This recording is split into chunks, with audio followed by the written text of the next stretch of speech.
Andika Perkasa, Hendrar Prihadi, Ahmad Lutfi, Taci Yassin akan menunjukkan kapasitas mereka dalam debat perdana pemilihan Gubernur Jawa Tengah malam ini. Apa saja yang sudah disiapkan masing-masing pasangan calon dan apakah benar Joko Widodo hingga Megawati Soekarno Putri akan turun gunung untuk memenangkan dua paslon ini? Kami akan bahas di pagi hari ini bersama dengan sejumlah narasumber yang sudah hadir melalui sambungan daring. Ada tim pakar Ahmad Lutfi dan Taci Yassin, sudah ada Bung Zulkifli Gayo. Selamat pagi, Assalamualaikum Bung Zulkifli. Waalaikumsalam, selamat pagi Mbak Disti. Ya, kemudian juga ada pengamat politik dari Universitas Diponegoro, Undip. Sudah ada Pak Nur Hidayat Sardini. Selamat pagi, Pak Nur. Pagi Mbak Disti, pagi juga buat Zulkifli. Oke, Ya, nanti Pak juga Nur. akan bergabung kemudian ya, kita harapkan juru bicara tim pemenangan Pilkada dari PDI Perjuangan, Mas Aryo Seno Bagaskoro, yang kemungkinan nanti akan bergabung kemudian begitu ya. Saya ke tim pemenangannya Pak Ahmad Lutfi, Taci Yassin dulu nih. Tadi kan di paket sebelumnya ya, kalau kita lihat Pak Lutfi ini kan berarti kali pertama untuk mengikuti debat. Sementara kalau Taci Yassin sudahlah, kalau kita lihat sudah hatam. Nah, persiapan dari Pak Ahmad Lutfi ini untuk menghadapi debat perdana malam hari ini seperti apa sejauh ini, Bung Zul? Ya, Mbak Disti, kalau persiapan biasa saja, nggak ada persiapan khusus terkait dengan persiapan debat karena kedua paslon dari 02, baik itu Pak Lutfi maupun Gus Yassin ini adalah orang yang kenal Kota Semarang, mohon maaf, orang yang mengetahui Jawa Tengah dan paham apa itu Jawa Tengah sehingga nggak ada persiapan khusus. Hari ini masih tetap mutar Mbak Disti keliling Jawa Tengah untuk melakukan beberapa kunjungan-kunjungan ke masyarakat. Oke, jadi walaupun memang ini merupakan kali pertama Pak Lutfi mengikuti debat, tapi kalau kita lihat kan backgroundnya, beliau juga dulu merupakan Kapolda Jawa Tengah yang diharapkan juga menguasai medan begitu ya ibaratnya ya, permasalahan-permasalahan yang ada di Jawa Tengah secara umum. Nah, kalau kita lihat ya Bung Zulkifli, tema debat perdana ini adalah tata kelola pemerintahan. Apa yang kemudian menjadi fokus dari persiapan Pak Lutfi dan juga Taci Yassin soal bagaimana birokrasi reformasi nanti yang ketika terpilih nanti menjabat sebagai gubernur dan juga wakil gubernur Jawa Tengah, apa gebrakan kira-kira yang akan dilakukan keduanya? Ya, Mbak, dari 02, baik itu Pak Lutfi maupun Gus Yassin ini, mereka adalah berangkat dari permasalahan-permasalahan yang dihadapi oleh Jawa Tengah. Kalau yang di tema pertama ini berkaitan dengan tata kelola pemerintahan yang salah satunya adalah reformasi birokrasi, kita merasa bahwa Jawa Tengah itu sudah luar biasa, baik itu SPBE-nya, nilai-nilai ini. Tapi ada beberapa yang turun memang seperti misalnya indeks pelayanan publik, kemudian indeks integritas, kemudian angka korupsi itu ada kasus yang semakin menaik. Ini adalah permasalahan-permasalahan yang diangkat. Sebenarnya program-program dari 02 itu sudah dituangkan secara spesifik di dalam di dalam visi misi yang mengacu kepada RPJPD, di mana bahwa transformasi ketiga di dalam RPJPD itu yaitu mengacu kepada transformasi tata kelola pemerintahan. Inilah yang kita tuangkan. Mungkin yang membedakan program kita itu adalah program yang linier dengan program-program yang sudah dituangkan di dalam RPJPD, kemudian juga linier dengan program yang ada di pusat, sehingga inilah. Nah, apa sih titik tekan kita di dalam tema pertama ini? Kita sudah tuangkan di dalam misi ketiga itu adalah mewujudkan tata kelola pemerintahan yang responsif dan kolaboratif. Artinya kita menginginkan semangat ngopeni ngelakoni ini benar-benar dijalankan di Jawa Tengah, bahwa bagaimana kita melibatkan semua elemen masyarakat dengan konsep-konsep kolaboratif, kemudian respon atau ngelakoni apa, kemudian ngopeni respon terhadap permasalahan-permasalahan masyarakat. Inilah titik tekan yang ditekankan di dalam debat pertama ini karena terkait dengan tata kelola pemerintahan. Kita tidak ingin lagi bahwa pengelolaan pemerintahan itu hanya satu sisi, yaitu government-nya saja. Tapi kita ingin melakukan kolaboratif, prinsip-prinsip kerjasama, dan itulah yang dilakukan. Makanya kalau di pendukungnya juga banyak sehingga kolaborasi-kolaborasi ini menjadi salah satu titik kunci di dalam debat pertama ini. Oke, Mungkin itu, Mbak. oke, responsif dan juga kolaboratif, ngopeni dan lakoni gitu ya, ibaratnya kalau Ya, dari betul, Mbak. bahasa Jawa. Nah, kalau dari Mas Seno, selamat pagi Mas Seno. Mas Seno ini kan merupakan debat perdana ya, Pilgub Jawa Tengah begitu, yang diikuti oleh Pak Andika Perkasa maupun juga Pak Lutfi begitu ya. Nah, kalau kata Bung Zulkifli mengatakan kalau paslon Pak Lutfi dan Taci Yassin ini masih keliling begitu sampai hari ini. Nah, kalau Pak Andika dan juga Pak Hendrar Prihardi untuk hari ini gimana nih? Udah mengosongkan waktu, jadwal atau seperti apa untuk menghadapi debat persiapannya? Ya, saya kira sama. Hingga hari ini kegiatan konsolidasi, kemudian keliling bertemu dengan warga, mengerti persoalan langsung di lapangan itu terus dilakukan oleh Pak Andika dan Mas Hendi. Bukan apa, tetapi memang persiapan debat ini kan tidak bisa satu hari jadi. Harus ada proses panjang di sana, dan selama perjalanan sekian bulan kemarin, itu memang sudah berjalan sambil jalan diskusi dengan para pakar, dengan para ahli. Pada saat penyusunan visi misi pun itu dilakukan pendalaman dengan para pakar terkait pandangan-pandangan personal dari Pak Andika dan Mas Hendi yang kemudian dituangkan dalam visi misi. Oleh karena itu hari ini pun juga persiapannya natural saja, masih bertemu dengan banyak kelompok orang, banyak pendukung masyarakat, sehingga kegiatan bertemu rakyat tetap dilakukan. Bukan apa, tetapi karena saya rasa kalau bicara rekam jejak dan portofolio politik dari Pak Andika dan Mas Hendi, ini keduanya mencerminkan pengalaman yang cukup panjang di bidang garapnya masing-masing. Pak Andika Perkasa sebagai mantan Panglima TNI yang mengerti bagaimana melakukan perubahan transformasional di dalam tubuh TNI, lembaga TNI. Dan di masa Pak Andika saya rasa institusi TNI sangat terhormat marwahnya, dapat menjaga tata kelola pemerintahan di militer dengan sangat baik. Bahkan di berbagai kesempatan komunikasi publik, tubuh Tentara Nasional Indonesia di masa Pak Andika ini dikenal sangat progresif dengan berbagai kebijakan terobosan. Artinya di institusi yang sifatnya di tingkat nasional saja, itu tentunya banyak sekali tantangan yang dihadapi. Tetapi di sanalah Pak Andika mampu menunjukkan suatu keteladanan bahwa manajemen yang baik dalam suatu institusi itu harus dilakukan dari top pemimpinnya, sehingga itulah nanti yang bagaimana tantangan di Jawa Tengah ke depan pun sudah ada suatu cerminan rekam jejak politik. Lalu kemudian Pak Hendrar Prihadi itu juga, Mas Hendi punya pengalaman panjang sebagai kepala daerah di ibu kota Jawa Tengah, di Semarang. Yang artinya persoalan urban, persoalan kemudian bagaimana mengelola kota dengan baik, itu Mas Hendi punya pengalaman untuk bisa menurunkan disparitas kemiskinan. Bagaimana kemudian menghidupkan, merevitalisasi kawasan wisata. Bagaimana kemudian menyatukan, mengintegrasikan situasi transportasi. Bagaimana menyelesaikan persoalan tumpuan kesehatan. Ini Mas Hendi punya pengalaman birokrasi sebagai kepala daerah, yang artinya harus menjembatani aspirasi masyarakat dengan pertumbuhan ekonomi dalam konteks kebijakan. Maka dari situlah sebenarnya dua pengalaman itu sangat penting, apalagi debat pertama ini kan temanya adalah tentang tata kelola pemerintahan, yang mana pengalaman di pemerintahan menjadi sangat penting, dan beliau berdua mewakili itu.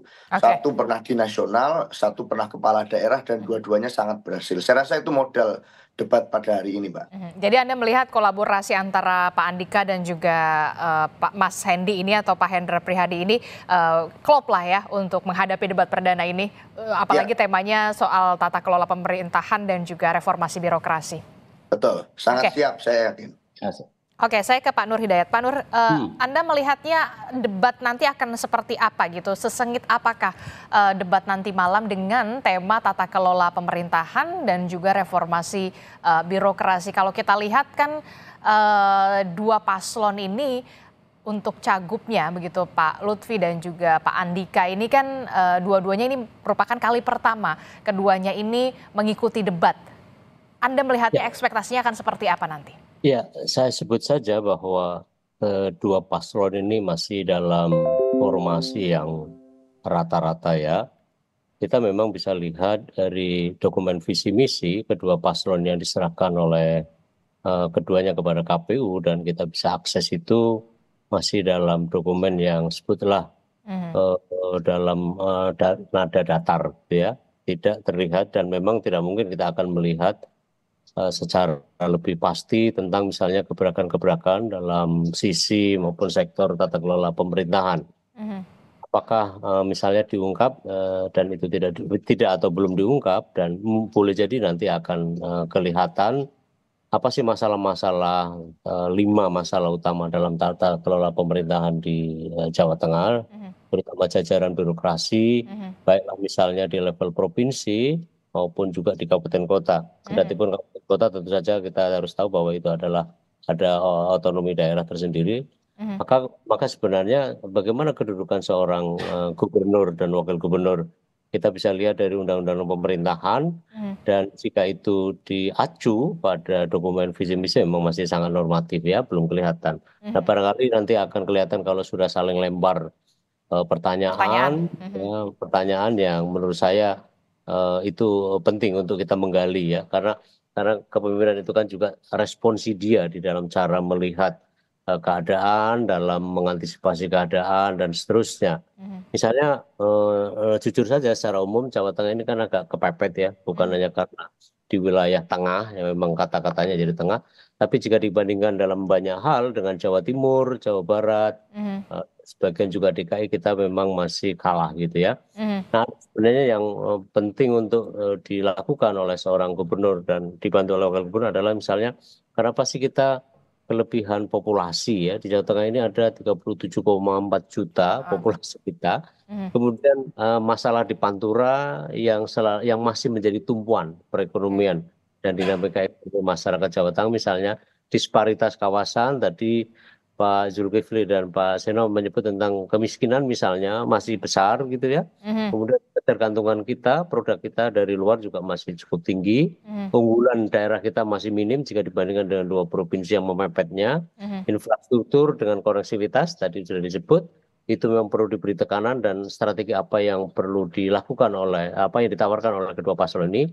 Kemudian ini dia yang sangat penting dan saya kira ini belum bisa diselesaikan ialah soal masalah ekologis kita, terutama di Pantura yang parah.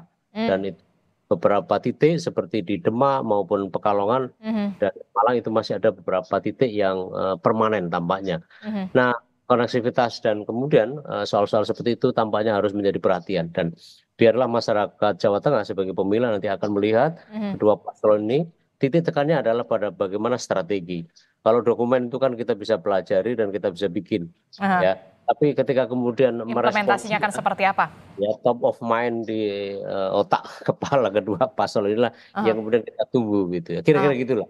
Oke. Ya, banyak sekali permasalahan yang ada di Jawa Tengah. Tadi Anda sudah sebutkan masalah soal wilayah Pantura juga tadi Ya. soal kemiskinan yang kemudian juga ada di Jawa Tengah. Nah, kalau kita lihat ya kan sosok Ahmad Lutfi ini kan backgroundnya dari kepolisian. Sementara Pak Andika ini backgroundnya dari TNI. Banyak sekali yang mengatakan istilahnya ini perang bintang loh di Jawa Tengah ini seru gitu ya.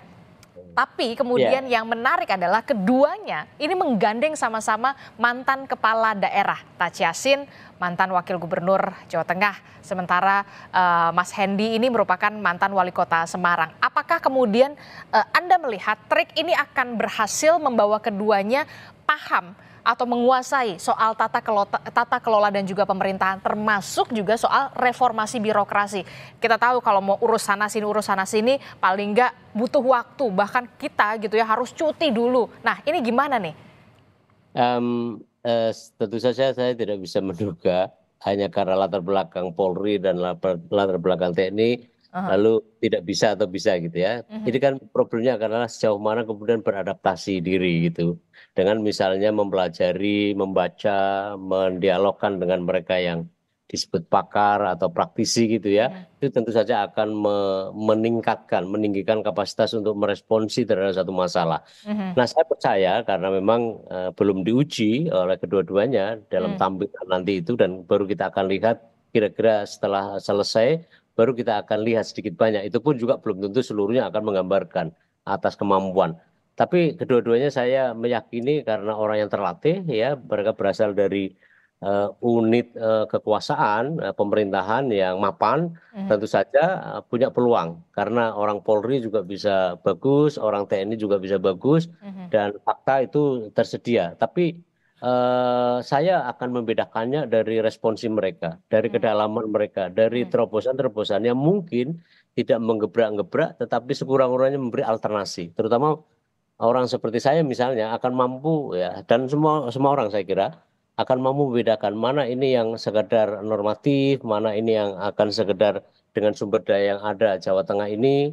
Misalnya dalam kasus-kasus tertentu, kenapa sih beberapa investor sudah mapan tapi kemudian pergi? Ada masalah apa dengan Jawa Tengah terhadap seperti selama ini ya? Beberapa perusahaan besar kalangan multinational corporation juga melakukan itu. Nah, padahal ini sudah mapan. Nah, apa strategi apa yang bisa dilakukan untuk mempertahankan, misalnya memberi insentif gitu ya, dan segala macam lah. Nah, itu baru Kemudahan birokrasi, kepengurusan. betul. Kita tahu birokrasi kita, apalagi Presiden Prabowo belum lama kan di awal-awal pidatonya menyatakan bahwa birokrasi kita jujur saja lambat. Betul. Kita suka justru mempersulit keadaan gitu ya. Dan saya kira ironis ya kalau birokrasi sebagai representasi negara yang seharusnya justru melindungi merawat terhadap satu investasi misalnya atau usaha, tapi justru alih-alih melakukan itu tapi kemudian justru menjadi penghalang, penakut ya, sumber membuat orang takut berusaha, misalnya begitu. Nah itu saya kira kita akan tunggu bagaimana strategi dari kedua paslon, tapi sejauh ini saya menyatakan bahwa ya punya peluang yang sama-sama lah ya. Mereka orang-orang yang top gitu ya, orang-orang yang memiliki kemampuan ya, hasil didikan dari proses training yang baik oleh negara di Polri, di TNI, ditambah dengan kemampuan birokrasi dalam 5 Dan tahun manajerial. buat pos Pak Tajasin, lalu kemudian Pak Hindi kita tahu beliau cukup berhasil di Jawa Tengah, di Kota Semarang maksud saya. Nah itu memberi peluang yang menurut saya kita 50-50 lah menaruh poin untuk debat nanti malam. Oke, berarti Anda mengatakan peluangnya sama ya. Kita lihat nanti peluangnya sama lah ibaratnya ya. Karena kita lihat nanti malam akan seperti apa adu gagasan, visi dan juga misinya. Apalagi soal sesi tanya jawab itulah yang kemudian sangat-sangat amat ditunggu untuk melihat bagaimana kemampuan calon pemimpin Jawa Tengah ini bisa menguasai masalah atau permasalahan yang ada di Jawa Tengah. Kalau kita lihat di Jawa Tengah ini merupakan salah satu wilayah yang strategis selain Jawa Timur dan juga Jawa Barat. Bahkan kita tahu baru-baru ini Joko Widodo sempat terlihat berfoto begitu ya, bertemu dengan Pak Lutfi dan juga Pak Yasin begitu. Apakah ini menjadi ibaratnya turun gunung, akan ada insentif elektoral termasuk juga untuk pasangan Andika Perkasa dan juga Pak Hendi? Apakah nanti Bu Mega juga akan turun gunung dan seberapa signifikan akan memberikan insentif elektoral kepada kedua paslon ini? Jangan dijawab dulu Bapak-bapak, kita akan jeda dulu, usai jeda kami kembali.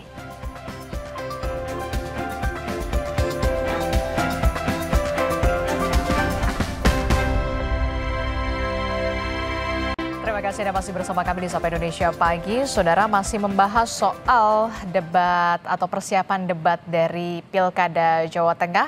Adu visi misi Andika Perkasa versus Lutfi di debat Pilgub Jawa Tengah. Masih bersama saya Bung Zulkifli, kemudian ada Mas Seno dan juga Pak Nur Hidayat. Menyambung perbincangan kita tadi, salah satunya adalah pertanyaan saya. Ini kayaknya bukan kebetulan lah kalau saya bilang ya, nggak ada yang kebetulan. Bung Zulkifli, ketika menjelang debat ada foto beredar kemudian Pak Jokowi bersama dengan Pak Lutfi dan juga ada Pak Tachiasin bertiga berfoto bersama jelang debat begitu ya. Kemudian ada juga yang mengatakan wah jangan-jangan jadi juru kampanye nih Pak Jokowi begitu. Nah, apakah ini memang sengaja dihembuskan untuk melihat sebagai simbol ini loh Pak Jokowi mendukung Pak Lutfi dan juga Pak Tachiasin? Bung Zul? Ya, jadi Mbak sebenarnya kalau Pak Lutfi sama Gus Yassin itu terbuka. Siapapun yang mau mendukung dan mau menjadi jurkam dari paslon 02 ini itu semuanya terbuka. Tidak ada batasan, baik itu Pak Jokowi, Pak Prabowo, apalagi Pak Prabowo itu mendukung dari baik itu dari sisi partai ini sudah mendukung Pak Lutfi, otomatis ini menjadi salah satu. Begitu juga dengan Pak Jokowi itu, menurut kami ini semua elemen masyarakat itu kalau mau mendukung Pak Lutfi dan Gus Yassin itu semuanya terbuka. Jadi tidak ada hal yang spesial lah bagi Pak Lutfi. Karena apa? Karena dari awal Pak Lutfi dan Gus Yassin itu berniat untuk mengabdikan dirinya bagi Jawa Tengah, itu sudah didukung oleh banyak elemen, banyak partai dan lain sebagainya. Ini adalah termasuk Pak Jokowi juga yang modal kemudian menegaskan dengan foto tersebut pertemuan itu. Maksud Anda seperti itu? Termasuk itu menjadi salah satu kekuatan besar dari 02 bagaimana bisa memenangkan di dalam pertarungan ini nantinya. Selain dari situ, Mbak, sebenarnya bukan hanya besarnya dukungan yang menjadi modal dasar dari 02. Sekali lagi bukan hanya dukungan yang besar itu, tetapi ide dan gagasan serta pengalaman dari kedua tokoh ini. Misal Gus Yassin itu sudah 5 tahun menjadi wakil gubernur mendampingi Mas Ganjar. Ini salah satu adalah modal dasar. Kemudian Pak Lutfi itu sudah beberapa tahun menjadi Kapolda di Jawa Tengah. Otomatis secara elektoral, secara basis-basis kekuatan, secara kewilayahan itu Pak Lutfi itu menguasai, Mbak. Jadi termasuk tadi tema yang pertama ini adalah terkait dengan tema tata kelola pemerintah dan reformasi birokrasi. Tata kelola pemerintahan itu jauh sudah dilakukan. Kalau Pak Andika mungkin ada di tingkat nasional, maka pasnya itu menjadi presiden, Mbak. Oke, tapi saya penasaran juga nih, Bung Zulkifli, apa ya kira-kira yang dibicarakan oleh Pak Jokowi, Gus Yassin sama Pak Lutfi gitu, tiga orang ini menjelang debat? Ya, kira-kira Mbak, tiga-tiganya karena hobi ngopi, maka ngopi aja, diskusi ringan terkait dengan bagaimana sih menata Jawa Tengah ke depan, bagaimana melahirkan Jawa Tengah lebih baik ke depan. Ini adalah jadi salah satu.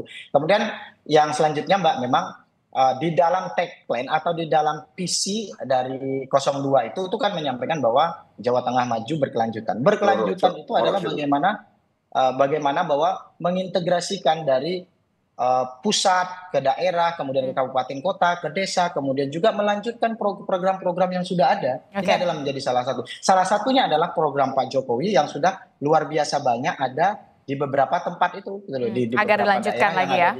Agar dilanjutkan. Yang baik-baik itu dilanjutkan, yang belum baik itu ditingkatkan. Itu dari semua program yang ada, termasuk dari Pak Ganjar dan Pak Yassin ketika dia memimpin. Inilah bukan ada permintaan utama, Bung Zul, bukan ada permintaan soal boleh nggak jadi juru kampanye gitu, Pak Jokowi berkenan nggak gitu? Ada nggak permintaan itu?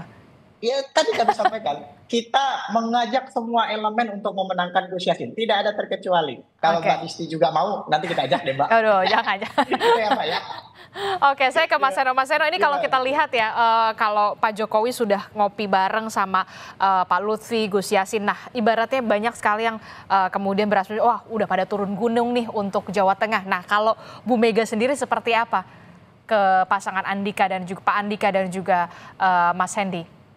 Ya, saya kira kan jelas kalau Bu Mega Wati Soekarno Putri itu perannya adalah sebagai Ketua Umum PDI Perjuangan. Jadi dalam konteks itu tentu sebagai Ketua Umum partai, dan ini adalah partai yang mengusung dan dikeroyok oleh banyak partai, utama di Jawa Tengah gitu ya. Kita sendirian di sana. Maka sesuai namanya calon gubernur kami harus perkasa.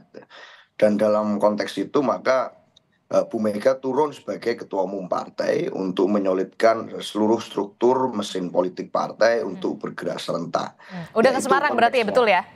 Iya, tentu sudah ada acara di Semarang bersama dengan Mbak Puan, bersama dengan seluruh komponen mesin politik partai untuk menguatkan bagaimana Pak Andika dan Mas Hendy ini di sisa waktunya semuanya bisa bergerak, termasuk dari kawan-kawan calon kepala daerah di kabupaten kota. Maka tentu saat Bu Mega turun, itu sifatnya jelas, clear sebagai Ketua Umum PDI Perjuangan, yang harus kemudian ikut serta menyolidkan dan bergerak sendiri untuk memenangkan pasangan calon dari PDI Perjuangan. Saya rasa posisinya di sana. Oke, kalau Bu Mega jelas gitu. Maksudnya kalau Pak Jokowi belum jelas nih, menurut Anda akan seperti apa gitu? Ya, secara positioning partai politik kan memang beliau bukan ketua umum partai. Tetapi apapun itu ya silahkan saja. Bagaimanapun kan pasemon itu tadi yang menjadi satu tradisi atau kultur di Jawa Tengah masih sangat kuat. Tetapi kalau kami sih lebih memilih untuk percaya dengan kekuatan dan kemampuan dari pasangan calon kami, Mhm. sehingga saya rasa tidak perlu kemudian endorse itu datang dari berbagai macam tokoh-tokoh yang itu kemudian ada di sana. Tetapi yang penting adalah kan bagaimana pemikiran atau visioning itu Mhm. diuji di tengah rakyat. Mmm. Apakah rakyat nanti akan lebih percaya kepada Pak Andika atau calon yang lain, itu Mhm. kan tergantung bagaimana yang kami lakukan selama ini. Mhm. Maka pada saat bicara tata kelola pemerintahan yang baik, suatu teladan good governance ini menjadi penting, Mhm. suatu teladan untuk mau mengikuti aturan ini menjadi penting. Mhm. Itulah kenapa kami sangat sensitif misalnya dalam konteks misalnya ada persoalan dugaan mobilisasi kepala desa misalnya, yang itu langsung kemudian kami laporkan. Lalu langsung kami membuat ribuan posko hukum di sana. Mmm. Itu karena kami anggap bahwa ini adalah bagian dan komponen yang tidak terpisah Mmm. dari ikhtiar untuk membuat suatu tata kelola pemerintahan yang bersih. Mhm. Dan kalau kita mengatakan harus ada sinergi antara pemerintah daerah dan pusat, maka pada saat Presiden Prabowo sudah mengatakan bahwa aparat harus netral, kesetiaan itu kepada negara, bukan kepada orang per orang. Mmm. Maka saya rasa itu sudah satu arahan yang sangat harfiah, sangat Jelas. clear Mhm. bahwa tidak boleh ada lagi intervensi kekuasaan dari Mhm. oknum aparat, dari sistem cawe-cawe kekuasaan. Ini menjadi satu hal yang tabu di era kepemerintahan Pak Prabowo. Oke. Apalagi pemilu ini kan masih masuk di 100 hari masa Eee, pertama Awal. dari Mhm. pemerintahan Pak Prabowo, maka Mhm. itu juga akan menjadi indikator bagaimana arahan presiden itu bisa tidak diterjemahkan di bawah. Maka itu kami sangat sensitif dalam hal Oke. semacam ini. Oke, Ya, Mbak. baik, saya ke Pak Nur. Pak Nur, ini gimana nih, Anda melihat, endorsement dalam tanda kutip, tokoh-tokoh, turun gunung, sebut saja Pak Jokowi begitu ya, ngopi bareng Pak Lutfi dan juga Gus Yassin, kemudian Bu Mega sampai ke Semarang, sebagai positioning-nya adalah jelas sebagai Ketua Umum PDI Perjuangan, yang kita tahu PDI Perjuangan, mengajukan nama Andika Perkasa dan juga, Mas Hendy. Anda melihat apakah pola-pola semacam ini punya dampak signifikan untuk memperoleh insentif elektoral bagi pasangan calon? Ya, kalau saya memahami bahwa kajian-kajian tentang pengaruh ya kultur ya latar belakang kultur, latar belakang seseorang dalam kultur itu tampaknya memang masih sangat punya makna ya yang signifikan dan dapat memiliki ya potensi yang sangat besar untuk memengaruhi terhadap orientasi pemilih. Hmm. Jadi Tentu punya saja dampak signifikan juga, cukup signifikan ya menurut Anda? prasyaratnya adalah Mhm. masyarakat yang melihat, yang menyaksikan, yang menikmati itu sama sejalan konkuren ya dengan yang dipahami secara budaya. Jadi Mhm. orang yang menampilkan secara kultur, lalu orang yang menangkap secara kultur pula masih inline gitu ya. Mhm. Dan Jawa Tengah kita tahu adalah masyarakat yang serba pasaman tadi, masyarakat yang memiliki kekentalan paternalistik yang kuat gitu. Hmm. Misalnya gini, dalam pemilu kemarin ada duduk bareng di Magelang antara Prabowo Prabowo dengan dan misalnya. Jokowi. Itu tampaknya akan diulang dan dapat saja kelompoknya Pak Zulkifli ini merasa bahwa itu memiliki pengaruh yang signifikan. Mhm. Nah, kalau begitu secara simbolis ya, karena itu adalah simbolis, maka jangan juga kalah simbolisnya. Maka saya setuju misalnya kalau Bung Seno dan teman-teman sebagai pendukung paslon Pak Andika, Pak Hendi, itu juga melakukan hal yang sama. Jadi kultur harus dilawan dengan kultur, Oke. struktur harus dilawan dengan struktur. Tetapi karena itu saya juga ingin memberi saran kepada Pak Seno bahwa ya dalam film-film Mandarin, film silat ya maupun cerita-cerita Koping Ho, satu pendekar satu pun bisa melawan semua. Jangankan cuma 9, Hmm. 15, 20, 100. Jadi itu simbolis ya, karena itu kedua-duanya simbolis. Kalau simbolis, diskursus kita adalah simbolis. Kalau kultural, maka ya kalau struktural, maka ya struktur Hmm. kekuasaan yang dimainkan. Nah, sekarang kalau kultur oke dari pihak Pak Zulkifli, lalu juga kultur dari pihak Bung Seno juga oke, lalu saling mendiskors gitu ya.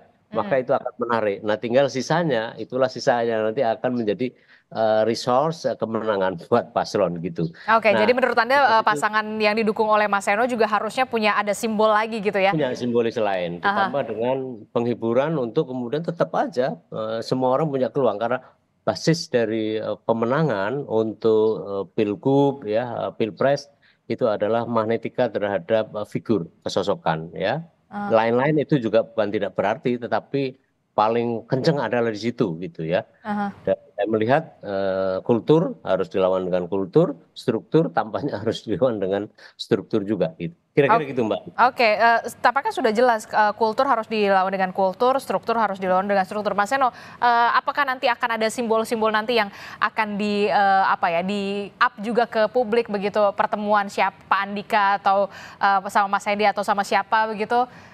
Ya, ya saya sepakat tadi dari analoginya Mbak apa yang terjadi di Jawa Tengah, bahwa kemudian ini seperti film-film silat yang kadang jagoannya satu harus lawan banyak sekali. Dan kalau dalam konteks PD Perjuangan kan tidak hanya di Jawa Tengah, di banyak provinsi strategis lain yang itu menjadi etalase politik nasional, itu juga kami satu lawan semua. Itu terjadi di banyak tempat. Dan dalam konteks itu kan maka di Jawa Tengah itu dari awal simbol yang muncul di tengah masyarakat dari situasi tempur itu, ini kan Pak Andika ini seperti tokoh fiktif Rambo itu, yang kemudian ini melawan banyak orang sendirian gitu. Dan itulah yang kemudian sampai sekarang masih menjadi diskursus dan perbincangan.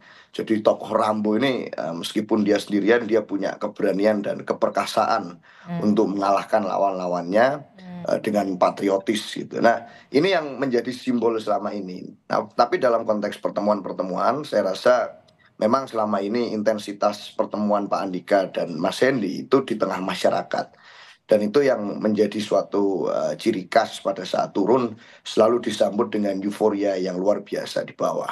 Nah, apakah nanti akan ada pertemuan dengan tokoh-tokoh lain? Ya ini kita akan lihat bagaimana 28 hari ke depan ini perkembangannya. Tetapi yang paling penting adalah sebenarnya di debat ini kami akan all out untuk meyakinkan bahwa seluruh program ini muaranya kan untuk bagaimana meningkatkan kesejahteraan dan menurunkan kemiskinan. Oke. Satu hal yang penting sekali. Itu aja, Mbak. Oke, terakhir saya mau ke Pak Nur. Pak Nur, ini kalau tadi Anda mengatakan kalau di Jawa Tengah ini sosok figur lah yang kemudian cukup dilihat begitu. Berbeda playgroundnya ketika di Jakarta. Kalau di Jakarta karena masyarakatnya realistis begitu. Visi apa yang dibawa, program apa yang dibawa itulah yang kemudian lebih dilihat. Nah, apa yang harus dilakukan oleh kedua paslon ini di debat perdana mereka malam nanti, dan seberapa besarkah kemudian penampilan debat nanti malam ini akan mempengaruhi swing voter ataupun undecided voters bagi warga Jawa Tengah? Saya masih meyakini bahwa karakter masyarakat Jawa Tengah, masyarakat pemilih Jawa Tengah berbasis pada kultur. Kultur di sini sangat kuat, dan bagaimana membaca kultur pemilih di Jawa Tengah? Pertama-tama tentu saja harus meyakinkan dari seluruh hal yang ingin dicapai akan diarahkan kemana daerah Jawa Tengah ini, provinsi yang terbesar ketiga di Indonesia, cara membangun. Yang kedua, ya saya masih meyakini juga bahwa yang namanya Jawa Tengah ini, ya kadang-kadang mau terus terang juga enggak bisa, tetapi harus ada pesan gitu. Satu kongres sebuah ormas di tahun 77, orang ini menampilkan visi yang sangat menggebrak-gebrak, mengecam, mengkritik kepada sesepuh ya yang akan digantikannya. Tetapi masyarakat pemilih pada waktu itu kemudian tidak memilih dia, tapi justru orang yang dihina-hina tadi itu. Hati-hati di Jawa Tengah, bahwa gebrak-gebrak itu tidak selalu akan berdampak pada positif. Dan hati-hati pula bahwa keterus-terangan justru akan menambah kekentalan untuk mengeratkan, memberi simpati. Tetapi itu sebagian pada masyarakat. Nah, misalnya di Jawa Tengah ini adalah basis ya, bahkan sumber dari kepemimpinan nasional. Banyak tokoh-tokoh yang sekarang dinikmati oleh partainya Pak Seno itu lahir dari Jawa Tengah. Andai kata kemudian menampilkan simbol-simbol nasionalisme, bukan berarti itu akan mengingatkan kembali ya banteng-banteng tua untuk berada di ini. Tetapi Pak Zulkifli tidak juga lupa bahwa yang namanya Jawa Tengah ini pernah juga menggantikan orang yang sopan santunnya luar biasa, tetapi tidak membawa apa-apa. Jadi artinya sebenarnya saya ingin menyatakan bahwa silakan baik Pak Zulkifli maupun Pak Seno menampilkan citra diri yang baik, tetapi tanpa kehilangan substansi yang akan dilakukan. Karena orang yang lemah sekalipun dalam kultur masyarakat di Jawa Tengah itu artinya tidak mampu. Kalau terlampau lemah lembut, tidak pernah bicara, itu juga bisa diartikan bahwa dia sebenarnya tidak siap. Dan dari itu dianggap tidak mampu. Itu juga harus hati-hati. Maka memang tim inteleknya di balik Pak Zulkifli dan Pak Seno ini harus cerdas juga dalam membaca setiap kali memberikan gagasan. Saya kira bisa satu langkah yang salah bisa akan fatal juga dan sebaliknya juga tentu saja. Kira-kira gitu ya. Oke, pesan-pesannya sudah jelas begitu ya untuk playground Jawa Tengah memang agak sedikit berbeda begitu ya.